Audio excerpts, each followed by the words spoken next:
La hausse des prix des produits de première nécessité, l'assainissement, autant de questions abordées par le président de la République Alassane Ouattara dans son adresse du 7 août. Et le président, attendu justement par l'opinion sur certains chapitres tels la cherté de la vie, n'a pas manqué de contextualiser la situation. En effet, après les difficultés économiques liées à la pandémie de Covid-19, dont la gestion rigoureuse et la résilience de notre économie ont permis de limiter les conséquences néfastes. Nous devons aujourd'hui, malheureusement, faire face, à l'instar de tous les pays du monde, à de nouveaux chocs extérieurs, liés notamment à la guerre en Ukraine.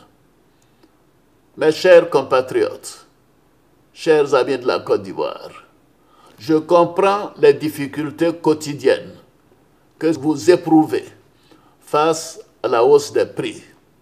C'est pourquoi j'ai instruit le gouvernement à l'effet de prendre des mesures fortes et à veiller à leur application effective afin d'atténuer l'effet négatif de cette inflation mondiale sur la cherté de la vie dans notre pays. Au nombre des mesures, plafonnement des prix et implication du secteur privé. En outre, nous avons plafonné temporairement les prix de plusieurs produits alimentaires de première nécessité, tels que l'huile de palme raffinée, le sucre, le lait, le riz et la tomate concentrée, la viande de bœuf ainsi que les pâtes alimentaires.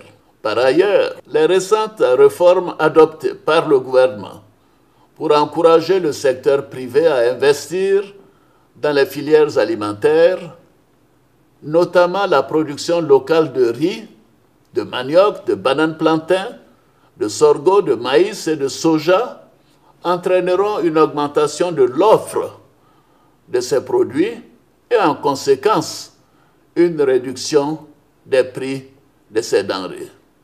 Un optimisme fondé d'ailleurs sur les interactions positives avec le Front social. Le président de la République initie donc un pacte de confiance avec les Ivoiriens qu'il appelle par ailleurs à la responsabilité. On se souvient encore des dégâts consécutifs aux récentes pluies. Les populations sont exhortées à quitter les zones à risque.